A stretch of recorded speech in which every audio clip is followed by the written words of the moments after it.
VCs don't hire that often, and that's not that many people usually. And most of those roles aren't partner level, so there might be only one new partner level role that a firm hires every 3 to 5 years. So I liken it to like the Supreme Court. Like people don't roll off the Supreme Court very often. In order to stand out, like you have to just do like crazy stuff. Like when I was applying to Techstars, I gave them like a 20-page document that was just testimonials from my old coworkers, and I know no one else was doing something as wacky as that. I looked at my first hire at Techstars LA, and like I hired him because we started the program in January, and he emailed me in like February, way before we were looking for associates. I hired the person who, well before we had a hiring process, was showing that they're going to do stuff. Like when you apply like the regular way, I liken it to being like at a college bar, trying to get a beer and be like, hello, hey, hello, anyone see me?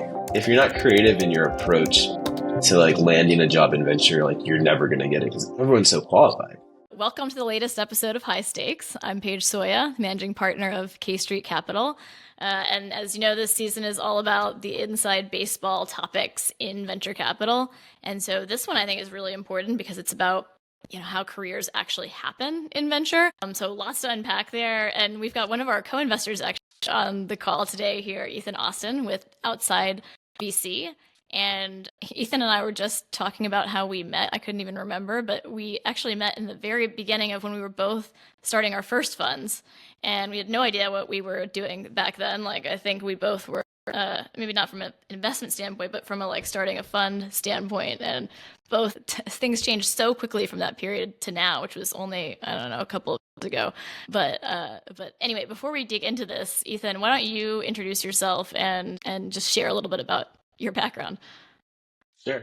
And I'd say the asterisk there is still doesn't know what I'm doing. I don't know. I can't speak for you, but still, I would say like didn't know then, still trying to figure it out. Background. So Outside VC. So we just finished deploying for Fund 1, fundraising for Fund 2 right now. But we're a pre-seed stage firm investing in outsiders who are building in financial inclusion and climate with the mission of how do we lift up 100 million people to the middle class. Really, I'm building the firm around my experience as a founder of being an outsider to tech, my co-founder being an outsider to tech, and us bootstrapping for 2.5 years because no one would back us, and eventually being backed by tier one firms. But it took till the point when we were pretty obvious that this was going to be a thing. I'm wishing that there was a firm around at that time that would have backed us earlier, and that's basically what we're trying to do.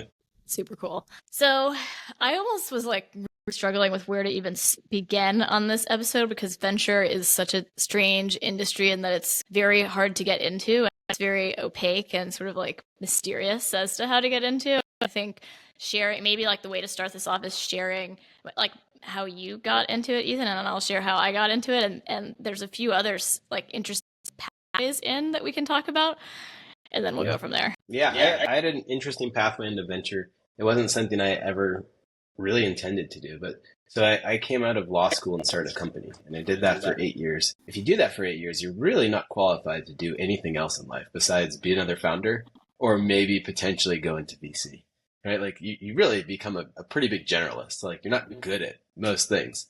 And I don't say that with false humility. I'm like, I probably couldn't have got hired many places. 8 years into our company, Facebook killed us and they built the same product. And like we died like basically within 9 months. It was a brutal ending.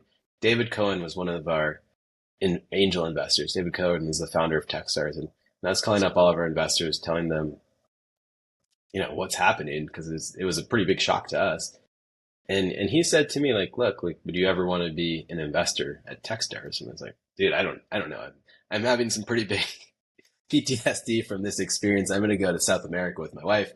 We went and traveled for 6 months. We climbed mountains, we hiked, we just just stopped doing startup stuff for a little bit of time, cleared my head, wound up in LA. We were looking at LA, San Francisco, Portland. We ended up in LA, and just as we landed in LA, they were launching Techstars LA and said, hey, so it was great timing. And they said, hey, like, do you want to do this? And I was actually going to run a nonprofit. That's where I thought I was going to spend the rest of my life, was in criminal justice reform and in anti-recidivism. And that was a space that I really was passionate about. And I had an offer to run this nonprofit that was really cool teaching entrepreneurship in prisons, like max security prisons, and I still volunteer for the org. And it's a great org. And last second, you know, I had a completely different pathway, and Techstars opened up, and I decided to try it. And I decided I think I could create greater impact in a world that I know, which is tech and startups, versus a world that I don't know, which is nonprofits. Like if I'm going to have a bigger impact in the world, I think this is actually the pathway. And I tried it, and I applied to be, they said, hey, come apply for this role to be the managing director of the program. And when you talk about pathways in, like, I didn't get it. I came in like second or third. I don't really know. Like, I was one of the finalists for the MD role, and it went to this person, Anna Barber, who was infinitely smarter than me, infinitely better than me. Like, they made the right decision. Like, it was not the wrong call on their end. But they said, hey, we really like you. We want to make you the number two. And the number two, they made like this kind of special role for me. They called it a director. But basically, everyone in my position, more or less in my position, in the company was 10 years my junior. Like, I applied for this managing director role, and they're like, no, but we'll give you this other thing. And I jumped into this thing really betting on myself. That was, everyone was 10 years younger than me, and like no one had ever been promoted from that role to managing director at Techstars. And so I could tell you more about that, but like, it wasn't a straight path by any stretch of the imagination to get here. But I think that the lesson I think I took away from it is like, if you care about doing this job, you have to get your foot in the door somehow. And even if that meant taking a job where I was making less money than I was making, with my measly startup salary, and I was going to make less money than I would have made it working at a nonprofit, and taking that role and just trying to, like, once you're in, figure out a way to bet on yourself. And eventually, me and this other guy, KJ, I think we were the first two people in the company to get promoted to MD, but like we had to like push for it like really hard.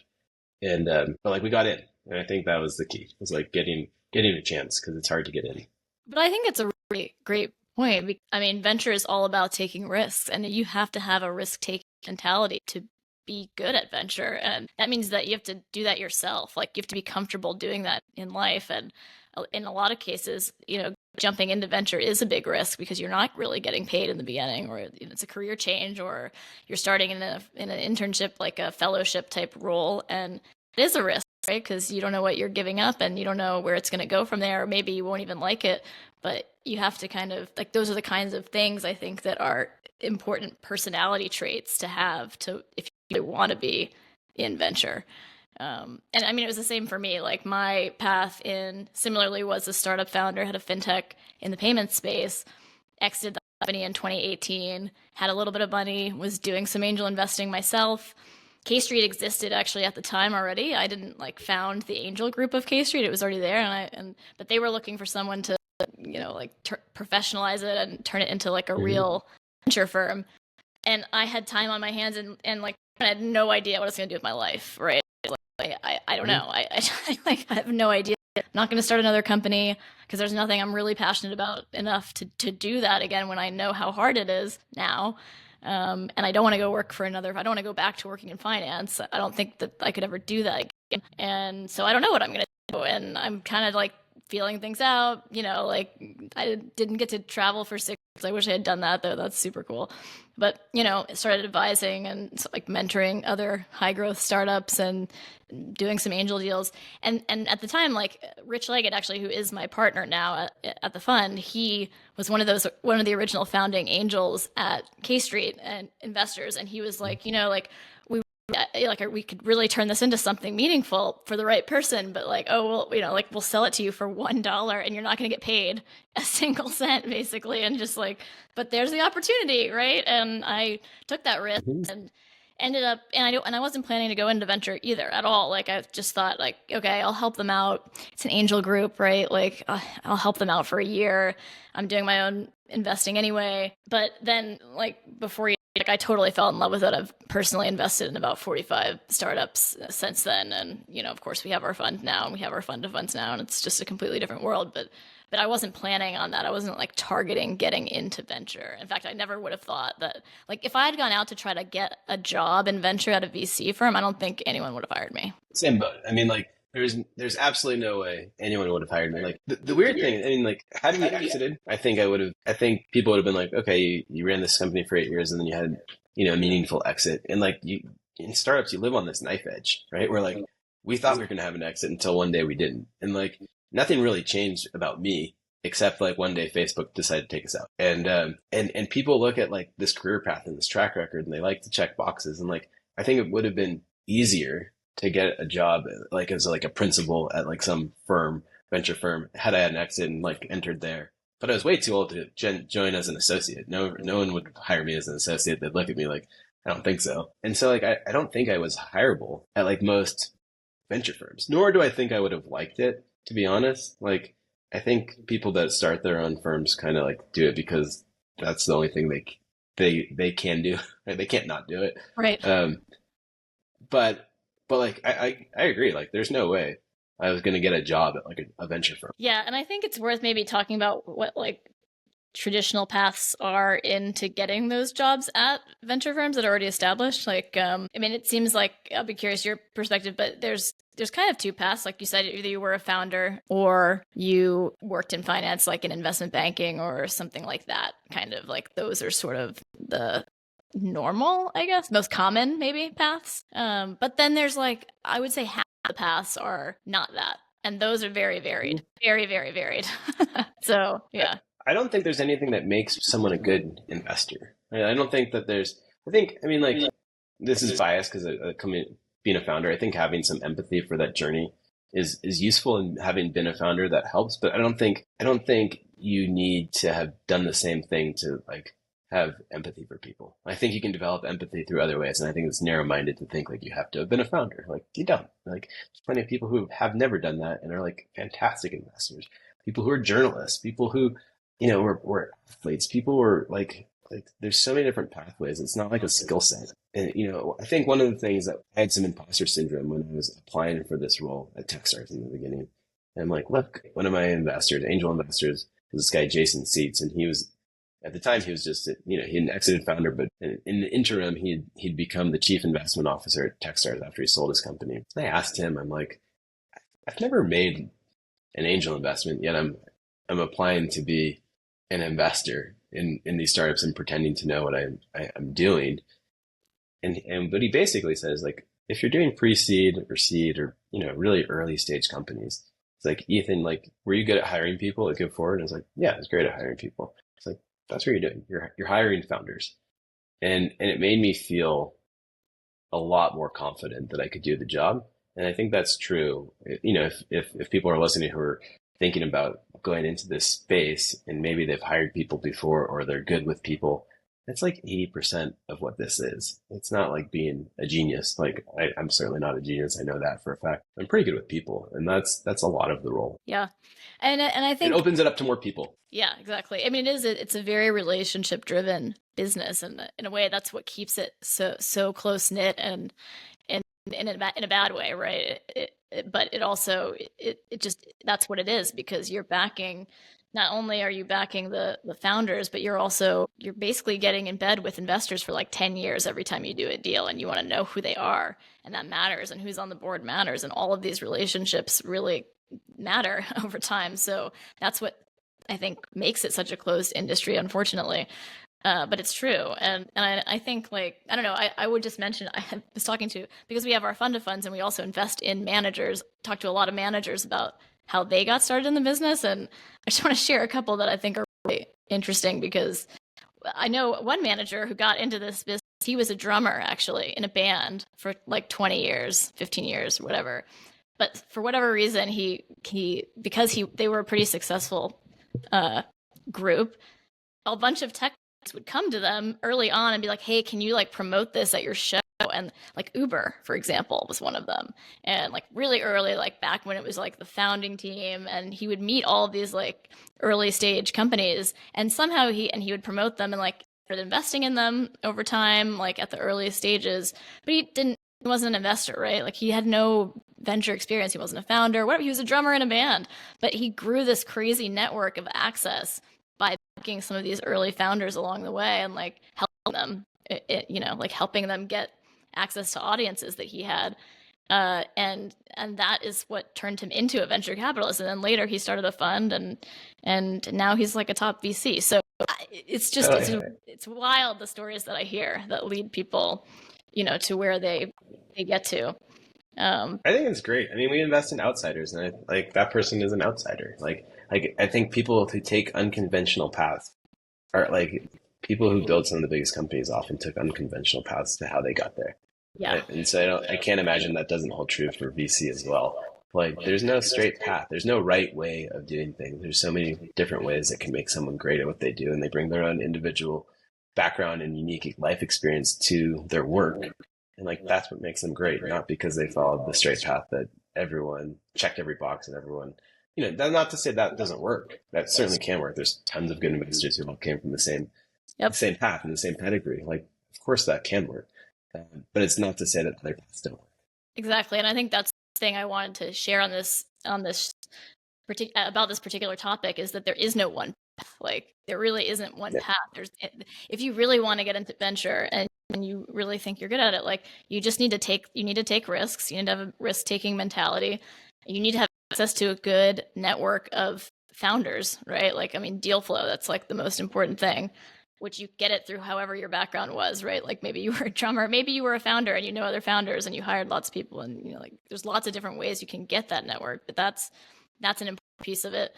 And also, like, to your point, the traditional ways in, I think I also know a few GPs who they started out, they wanted to get into, they couldn't break into venture in the normal way. Mm-hmm. So they broke in by working in a venture firm in a different type of job, like not in an investment role, Mm-hmm. maybe in like an Mm-hmm. admin role or an ops role, right? Or even like as an intern, a fellow, but maybe they were like, as a career change. So they were like older and had a lot of experience in Mm-hmm. something that was relevant. You can't just get a job in venture, like a high level investing job, if you've never been in it before in any form or fashion. And so they're just, like, starting there and getting involved in the ecosystem and learning, and then transitioned eventually into being partners over time, because they were just, Mm-hmm. they were really committed they really fell in love with the work, and that showed. So, That's almost like what I do at Techstars. Like, the role I was in was a little bit of investing and mostly operational. And and then I had to like prove I could be a good investor too. Like, so I was kind of doing two jobs at the same yeah. time. And I went to my boss's boss and I asked him, like, what do I need to do? Like, I'm not actually good at this. I have a lot of ADHD and I'm not very organized. I'm like, the role I've been hired for, I'm actually probably terrible for. Like, the role I'd be good at is the MD role. Like, how do I get to that? What do I have to do? And he told me, like, here's some things that you could do. And like, and I started doing all those things. And then like I had to have my boss, Anna, who I'm forever grateful for. She just went to bat for me. And she said, I think Ethan would be great at this. But like, I had to have a lot of things like bounce my way to kind of get lucky. Like, you had to like make your own path and you had to create that path. But you also had to get really lucky that like good people went to bat for you. And like, I never would have got the role had Anna not absolutely gone to bat for me. So like, it takes a lot, It's not easy. there's no guarantee. There's no guarantee. Like, you go in and like, this might work and it might not. Like, my odds are still against me. Like, when I went into it, like, cause I'd never promoted anyone. And so like, you still had to do all sorts of crazy stuff to like, even get your shot. Exactly. I mean, and also, like, being VC, an early stage VC anyway, like, it's a really hard job. There's going to be a whole separate episode about all the things about venture that are not that fun that people don't realize from the outside.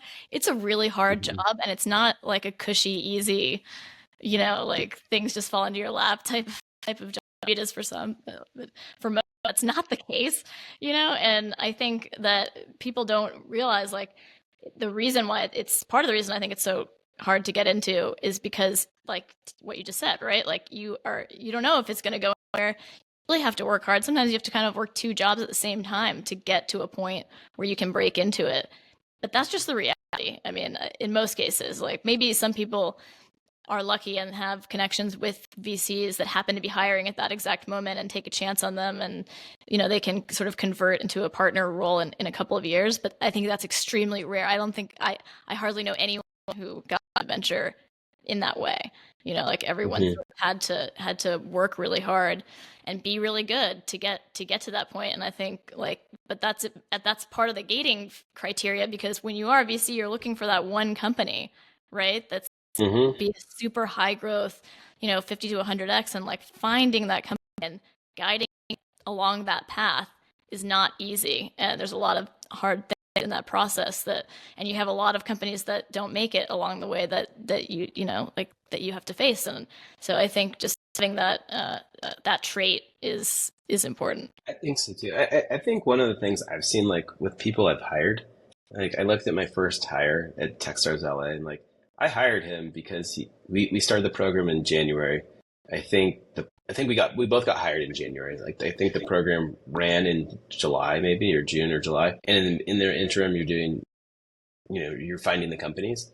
And he emailed me in like February, like way before we were looking for associates, like months before we hired him. I looked at the email. We hired him eventually in like May. Like I had no idea what I was doing. Like I had barely started. Neither of us did. Anna or I had just both started on the job, and like we were just trying to figure it out. And he emailed me ahead of time, and like that's who we hired. Like I hired the person who well before we had a hiring process was showing that they're going to do stuff, and Yeah. so it was.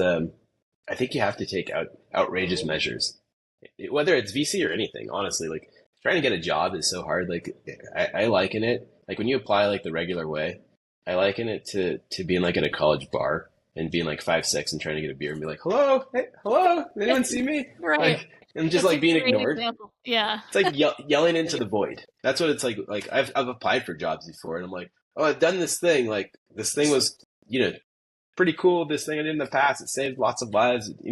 Made a lot. Made people money and all these things. And like you apply and people just throw out your resumes, right? And so like if you're not creative in your approach to like landing a job in venture, like you're never gonna get it because everyone's so qualified, right? Everyone's like super talented. Like you have to do something that's different and stands out in like your approach to like how you're thinking about this. Absolutely right. And actually, like, so maybe we switch gears into how to get a job in venture, because I think that's an important topic. I posted something, Ethan, I think you saw when we did a couple of recent hires earlier this year. And like, I just want to share some of the takeaways from that, because we posted for like this was like an entry level position. And within 48 hours, and that includes the weekend, like a Friday and a Saturday that this time period was, we got over 1,000 resumes, and Yeah. like they were all qualified, like resumes with a note to me, with a cover letter that was written.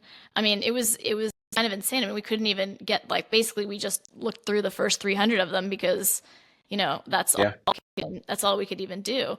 And I think, was it, let me look at the stats on it. Yeah, I mean, 90% of them tried to reach out to me directly on LinkedIn. All of them attached with their resume, and Wow. 5% of them came from like referrals in my network. Which, by the way, we actually hired two people. We hired one that did come in through a referral, which is like, I think everybody thinks that's the only way you can get a job in venture. Hmm. But the other one was totally cold. Like 100% just reached out Cool. to me on LinkedIn, saw the post, Yeah. and they also got a job. So I don't think people should discount the like breaking into it. You're gonna get a lot of no's probably, but like if you keep Yeah. trying, you will find it. Yeah. And I think yeah, it's cool. I think there's not enough open roles. I mean, sometimes for entry level roles there are. Like most of the partner level roles in venture are not even advertised. Like they're just not even public. Like which is well, kind of yeah. horrible. And maybe it's worth sharing why that is. I think because like Yeah. partners are usually, they have carried interest, like you're at a high level role, and so they don't leave often, right? Like they're staying in Yeah. that firm for a long time, because they want to get paid long term that carry. So they don't turn over very often. And I think that's a big part of the reason. And also, like, VCs don't hire that often, right? You're really hiring when you raise another fund and you have more fee resources to hire another person. And that's not that many people usually. Like most VCs you don't need like lots of people to run a 50 million, $100 million VC fund. So Yeah. maybe you're hiring one or two or three people each time and keeping your existing team, but that's it. And most of those Yeah. roles aren't partner level. So there might be only one new partner level role that a firm hires 3 to 5 years. So Yeah. Yeah, I think it's hard. I liken it to like the Supreme Court. Like people don't roll off the Supreme Court very often. And it's like so the roles don't come off very often. And then the other thing is I think that kind of matters is like LPs, the limited partners who invest in venture funds, they care a lot about have you had a relationship with this person for a long time because they don't want to see a breakup. And I can't get into the head of LPs. I don't know if they're putting too much emphasis on that. Like my co-founder and I, we didn't know each other from a hole in the wall, and we started a company together, and we built a category creating company. And like, we had conflict just like any other pair of founders. But you know what? I invested in her next company. She's invested in my first fund. She's now doing a fund of fund. She's invested in my next fund. And like we're good partners. We didn't know each other from a hole in the wall. And so like I don't know if LPs put too much emphasis on that, but I think it limits who gets into venture because GPs are cognizant of it. Like I looked for a partner for fund two. I didn't end up hiring one, but like most of the people that got knocked out were not because they weren't qualified to do this job. It's because what is our narrative together and how is that going to play out with LPs? And it was like, you're fantastic as an individual. I don't know. And I had an open role. I put it out on LinkedIn. I put it out into the public. Yeah, I because remember. I think it should be that way.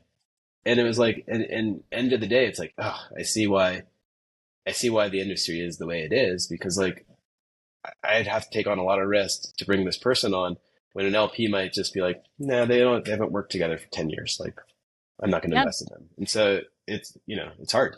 It's true. I mean, and Rich Leggett, my partner, he came in finally after years and years. I convinced him to come full time and join me and be a partner in the firm. But that's literally like he was the one, like I said, who brought me in 2018, and then 7 years later, after we had started our fund, and we had co-invested. He was an investor, so we worked on together that whole time.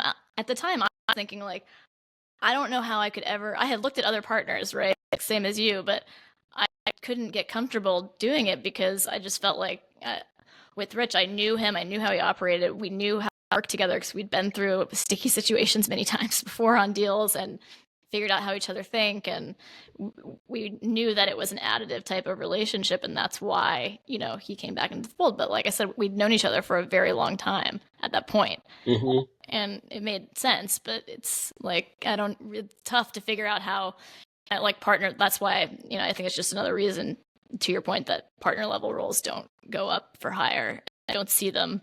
They're rarely even available in the background. So yeah, no, they're tricky to get. They're tricky to get. I think that's fair. Yeah, fair to say. So I also wanted to share this one thing, and hopefully Shayhan won't be mad at me for doing this. We talk about like, internships and like getting a foot in the door, some of the ways people do it, because I just read you all these stats from this job post. It was really hard. That was a really hard for me thing to go through and turn people down without even meeting them. It's difficult. But back in the day, like in 2018, 2019, I hired an intern. I wanted to hire an intern, but I didn't know who it was going to be yet. And it just happened that at that moment, Shayhan had sent me an email, like a cold email. And I want to read it because I think it's one of the best emails I've ever gotten from someone potentially wanting to work at a VC firm. Because we get these all the time, of course, now, and you do too. But most VCs don't hire interns very often either because they don't have any experience. Mm-hmm. And it's more time to spend with them than you're actually getting, like productive value out of the relationship. Mm-hmm. So this is Shayhan's email. And by the way, I will say he started an intern with us and then converted into a full-time associate level, analyst level role and an associate level role eventually, and worked with us for 5 years. So now he's at HPE Ventures, but he was with us for a very long time. So I think that's a very common path to get in at that intern level. And in fact, I don't think we hire like any analysts outside of people who started as an intern with us. Mm-hmm. So this is his email. He said, "Dear K Street Capital, my name is Shayhan Weeraman. I'm a senior at the University of Maryland. I'm reaching out to you today because I wanted to see if K Street Capital had any internship opportunities. I'm extremely passionate about entrepreneurship and even more passionate about helping early stage companies grow. In 2018, I co-founded Hangry, a close friend of mine, and we've made incredible progress while learning to deal with all of the ups and downs that come with being a founder. I think I bring a unique perspective to the table by being a founder, and I think it would allow me to excel in an internship opportunity. Recently, I started pursuing a side project that I call Rocket Pitch. And this platform is designed to increase accessibility to funding for early stage ventures. As a founder who had gone down the fundraising path, I understood how tough it could be. And I felt that access to funding is really exclusive, right? And I Mm-hmm. didn't think it was fair. I wanted to change that. So I reached out to Sequoia Capital and connected with one of the managing partners. And he agreed with me this is an issue. And now I'm working with Sequoia and bringing them on board as a partner. So the entire goal of the platform is to make to fund it is to make access to funding and networking much more easier than it already is in venture.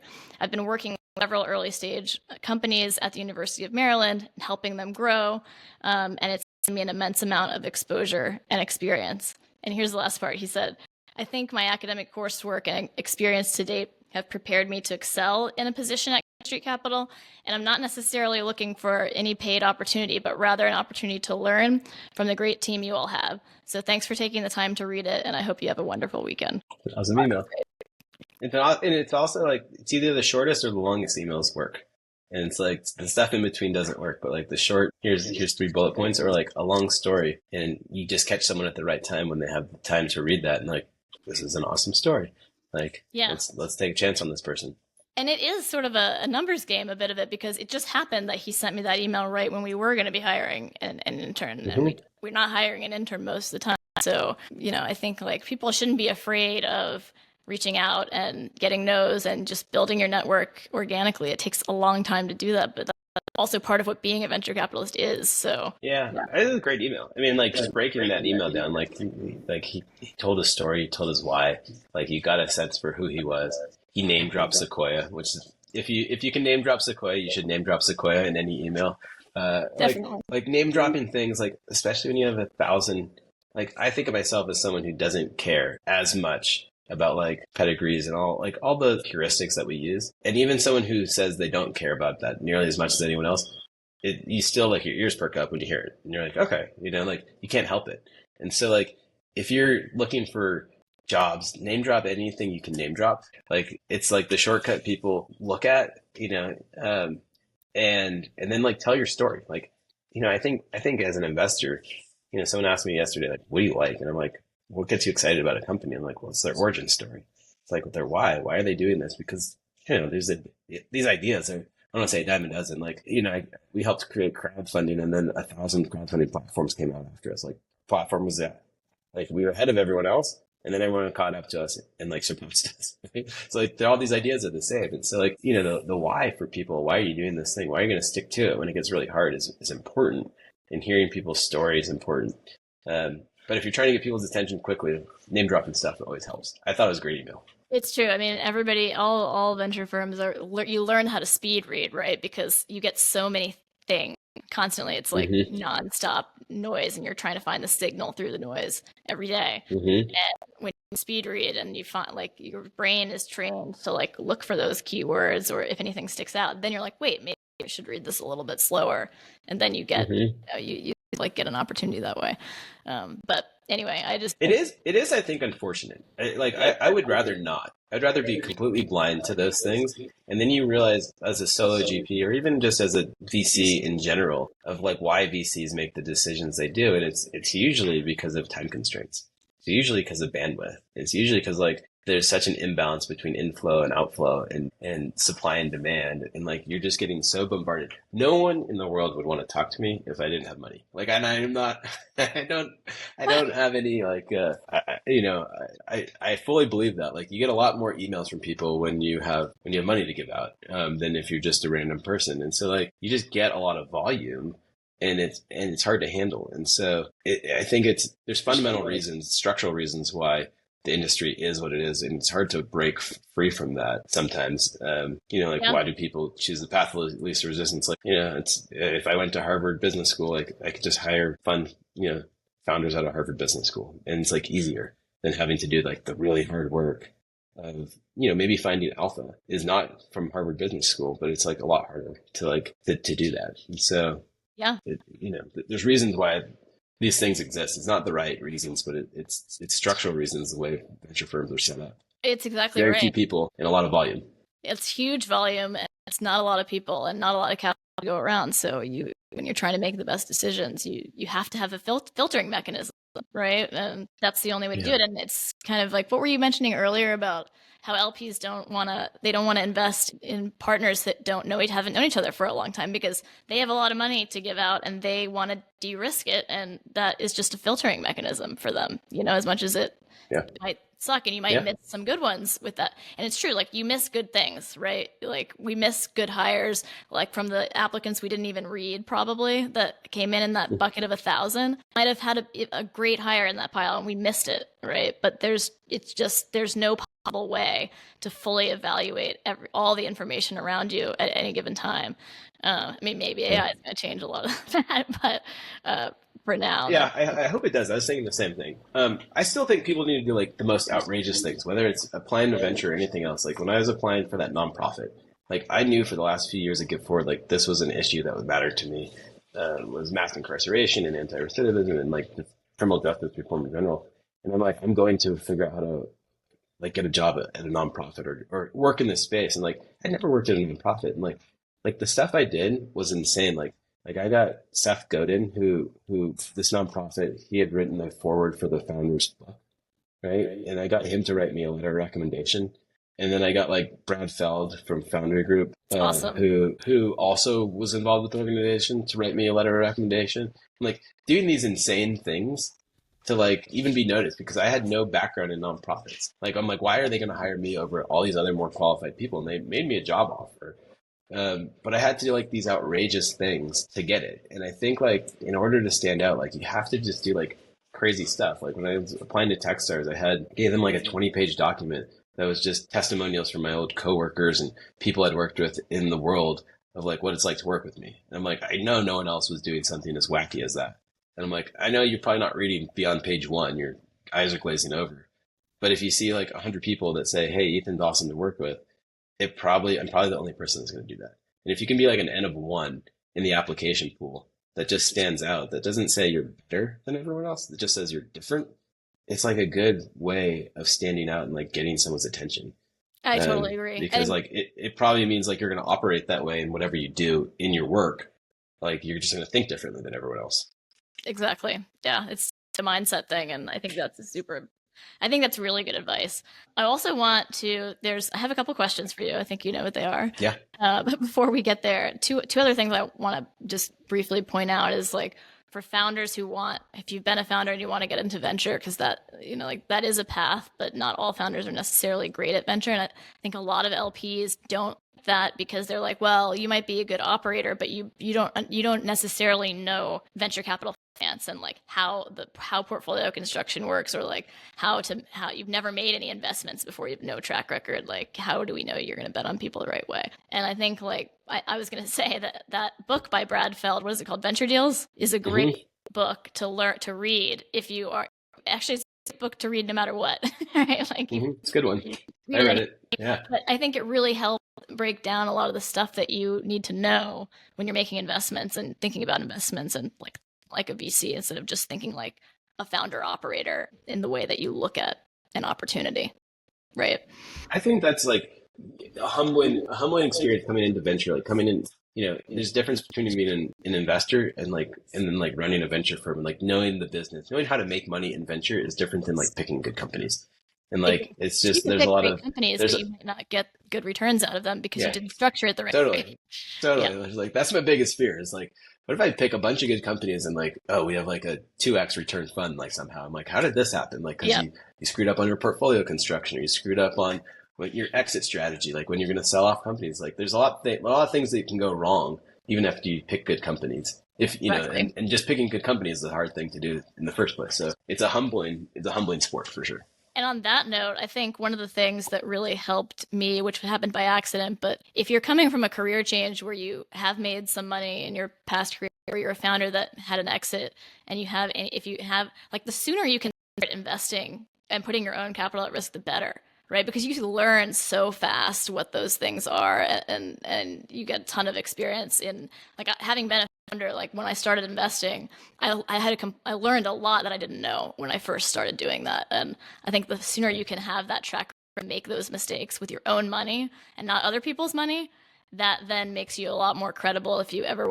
want your own fund or get to a partner level or, anything like I that. tell people the same stuff all the time. I'm like, if you want to get started in this, like, start making $1,000 angel investments, right? And Exactly. like, You want it an doesn't angel, matter. No one's asking you what size the check was that you wrote. Like, literally, no. They're no one looking at your track record. Did you get into interesting companies? Why did you pick these companies? No one wants to bet on like a blank slate, and it doesn't really even matter what you've done in the past. Like, and I disagree with that honestly. Like, I very much believe that if someone's good at something in life, there's a good chance they're going to be good at whatever they put their mind to, and they just haven't had the opportunity yet. So like, I don't agree with that, but like, I've seen it.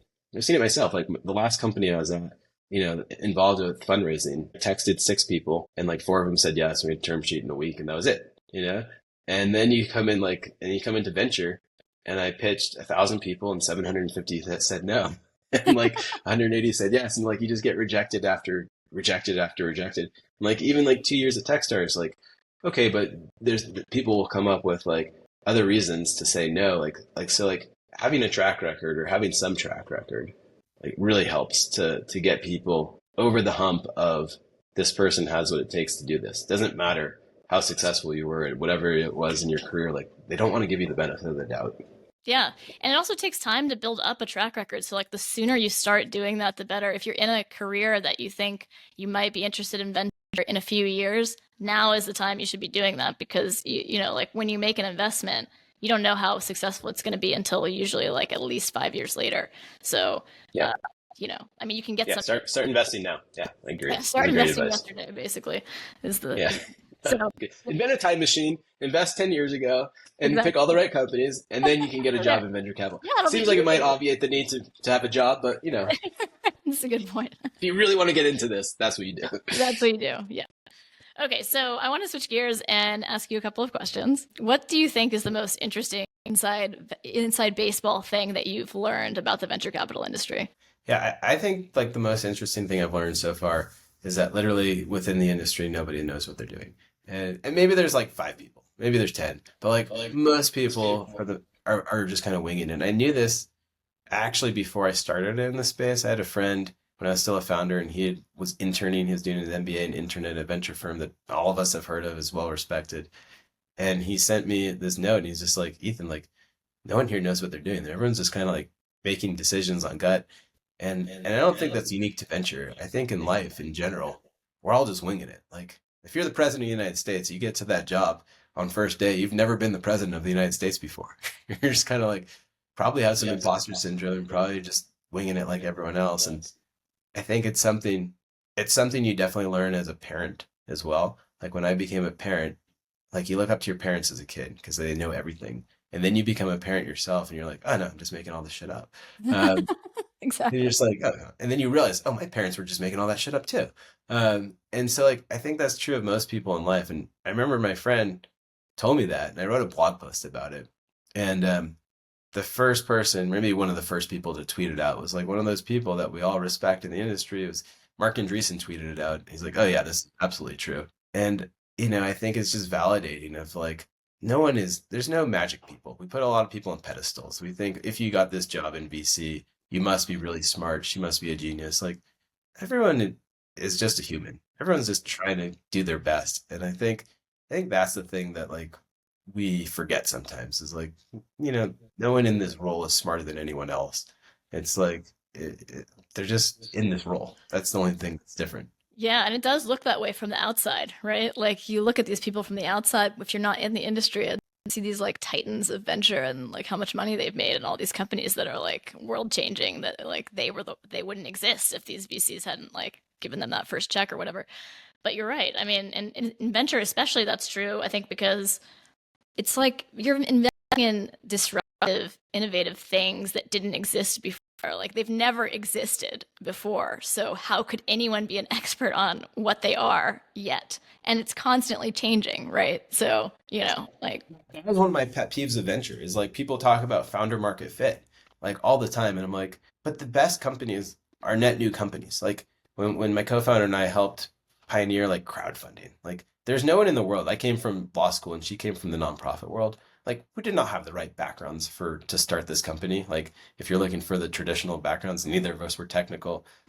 I had never had a real job before. Like I had zero experience. Like we shouldn't have done this company, but like there's also no one better in the world or more experienced at crowdfunding because no one because it didn't exist yet really. And so like I think we put too much emphasis on they have founder market fit, they have experience in this industry. I'm like, sometimes it matters. I'm not saying it doesn't, because I've invested in a lot of companies and founders that have that. So I'm not saying it doesn't, but I think we put too much Not the emphasis. only thing, It's not the right? only thing that matters. Like sometimes people have crazy ideas and like you just gotta bet on them because like they have a different idea than everyone else and they're thinking about things differently. Yeah, exactly. I think that's a really good point. And the other thing I wanted to ask you is, what do you think has been your biggest failure? And this doesn't have to be in venture; this can be anything. But what do you think has been your biggest failure, and what did you learn from it? Oh man.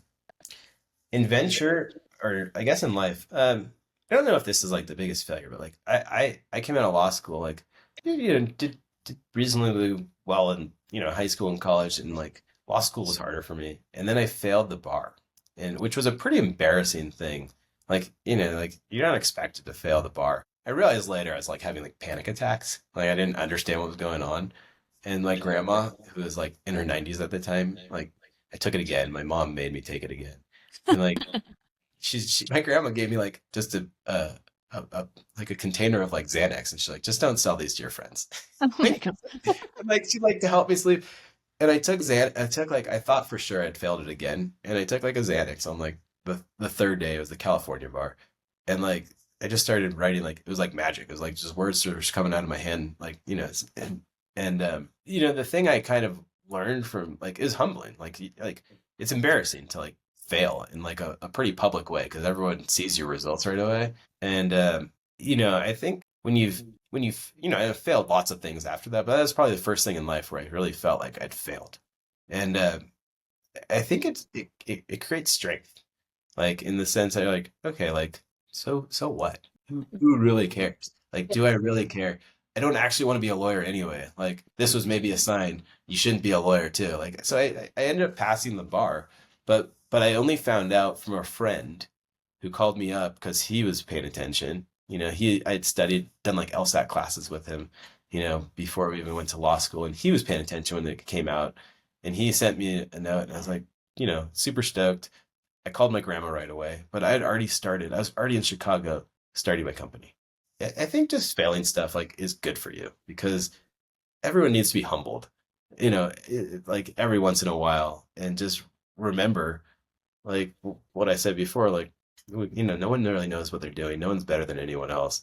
Like if you keep winning at everything, like you start to think you're better than other people when the reality is like, no, we're all good at some things, we're all crappy at other things. Yeah, it's so true, and it matters in venture as much as it does in life, but especially in venture because like if you really want to get into venture and be good at it, you have to be comfortable taking risks and failing. You're going to fail way more often than you're going to win. Constant failure is basically what it is. And the more you fail, the more comfortable you get with failing, and the more that you realize like that's okay, I can live with this, and that helps you succeed actually. So, It is. It's structurally it's constant feeling. I call it constant rejection, right? yeah. Like I said before, like, the last startup was like I texted 6 people, 4 said yes, done in a week. Oh, that was really nice. This 750 people say no. Half of them probably ghosted me, and I know them. I'm like, yo, I Yeah. ghosted me. Like this dude I used to work with. I was kidding with him. He just sent me this message on LinkedIn today. He's like, hey, me and this other coworker, we're starting this new company. We want you to be the first investor. I'm like, cool. Uh, no. I'm like, I liked him and he's great. But I remember like when I was reaching out to like literally everyone I know, right? And I reached out to him and I teased him. I'm like, oh, also if at one point during the pitch you pitch me and then I don't respond, I'm looking at our email chain here and it's like, oh, you ghosted me when I was trying to raise the fund. I'm like, that's Yep. just giving crap. But you get so many people, and then like that's fundraising where you just get rejected after rejected after rejected. And then like my day to day is you're sending companies to each other. Like we've sent companies to each other all the time. We've done 2 actually together, which is awesome. But most of the ones we send to each other, even though we have similar theses and we like each other, we say no because of all sorts of other reasons. And so like I send emails out to people all the time, to like my friends, and most of the time just by default it's no. And so Yeah. like I'm a professional rejection or I Yeah. get it's not making up a Exactly. new word here, but like just basically getting rejected day in and day out. That's what venture is. If That that's is what what you like, venture it's a is. good reason to get into it. If you just like pain, like that's a good reason to get into Just it. like pain. I think it becomes less painful over time. Like, and I think that's the thing. If you're not comfortable with failure and rejection, this business is not for you. You know, Yeah, it's just it's not. hard. And once you get comfortable with it, it doesn't feel as painful over time. Like the first time you fail, like that bar thing, and the embarrassment that you're kind of putting that onto yourself, but you kind of stop doing that once you learn that like that's just part of life and that's sort of what you're doing to be able to find those really big, incredible, life changing wins. So Yeah. Yeah. anyway, I think that's great. And then the last question is, what would you say is the best advice you've ever received? Can I give you a couple, like Yeah, different realms? yeah. Okay, so for like venture or startup or career stuff, I would say like for founders who are thinking about it, my co-founder she had a magnet on her fridge that said "Leap and the net will appear," and like Wait, I didn't again? know her. Leap and the net will appear, and I didn't know her from a hole in the wall, and I moved to Chicago with just a suitcase, like, and we kind of leapt into this thing and it worked and like it changed the rest of my life. And I think you got to shoot your shot and take those chances. And like we overestimate and like calculate what the risk is. Like if it didn't work, I would have gone back to California. I probably would have been a lawyer, would have figured something else out but it changed my life to take that risk. And startups are really hard. All these things are really hard, but like the hardest thing is actually jumping into it. And most people never do that. And so I think like that's like, everything else is hard, but that's the hardest. So I think that would be like for for career type advice. Um, for life, like for parenting advice, like I've got 3 little kids, and if anyone's a parent out there, I think the best advice that I got like at our baby shower was like someone came over to me and said, "All these people are going to try and give you advice. Like, don't listen to any of it." And I'm like, I just think that was great advice. I'm like, that's, when people ask me for advice, I'm like, here's my one thing, but like the bigger advice is like, don't listen to anyone else's advice. Like, I remember my wife and I took this baby course, like parent, like mommy and me or parent and me course. We met all these friends, and the teacher in it, she said, here's the best baby book ever. And it was a textbook. It was an anthropology book. And it just showed how people raise their children all around the world. And they're all so wildly different. Kind of like what we were talking about earlier, like different paths to venture. And like none of them are right and none of them are wrong. They're all different and they all like most of those work. And so it's so easy to fall into this trap of like, oh, I need to be doing this and I need to be doing that. And like my friends are doing this. And like there's different paths to being a good parent. So I think that was a great book. And then I think for life, it's kind of similar. Like I don't think this was a lesson someone or advice someone gave me, but like I think of outside of my parents, like I had this uncle who was in DC actually, and Uncle Ed, and Uncle Ed. Uh, I think the lesson from Uncle Ed is like he was just a pirate. He like didn't give any f's about what anyone else thought, and I think if you are caring about what other people think, it's such like you're never going to really find happiness, and like you're going to be doing the things that other people think you should be doing, and the things that you're chasing someone else's happiness. And if the moment you stop caring about what everyone else thinks, like is like the way you're on your first step to like happiness. And Uncle Ed, I mean, like I could do 3 podcasts of Uncle Ed stories. It's like he was such a pirate and just such a wild person, that like an unconventional thinker and human. But I think it was like a good role model of like, you have one life and it's short. And so if you're not doing stuff you really love, you're not pursuing things you really enjoy, and like doing the things that you like, you're really just wasting your time on the planet. Yeah, it's so true. And like how freeing is that when you're not thinking about what other people are thinking about you? Yeah. Right. And So you realize later in life, no one's actually thinking. Most people are just too busy to even think about you in the first place. Like everyone's just that's trying the to. thing. If you can even get people to think about you, that's Yes, a win. Right? Like, totally, totally. Most people are like, "What you did? What are you talking about? I'm not paying attention to you." You only realize that later in life. it's so true. Yeah, I think that's great advice.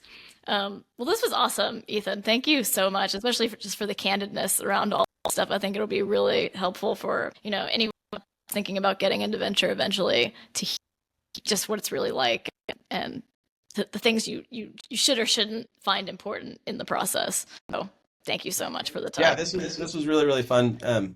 And if anyone wants to like reach out, I'm Ethan at outsideventurecapital.com. And so, I read every email I get. And so I will usually try to respond to people as well. People have questions. That's true. I do think you're one of the best. You're one of the best GPs in that way. I think you're really willing to spend time, respond, and listen to everything that comes in. And that's not something I would say probably about anybody else that I work with. So,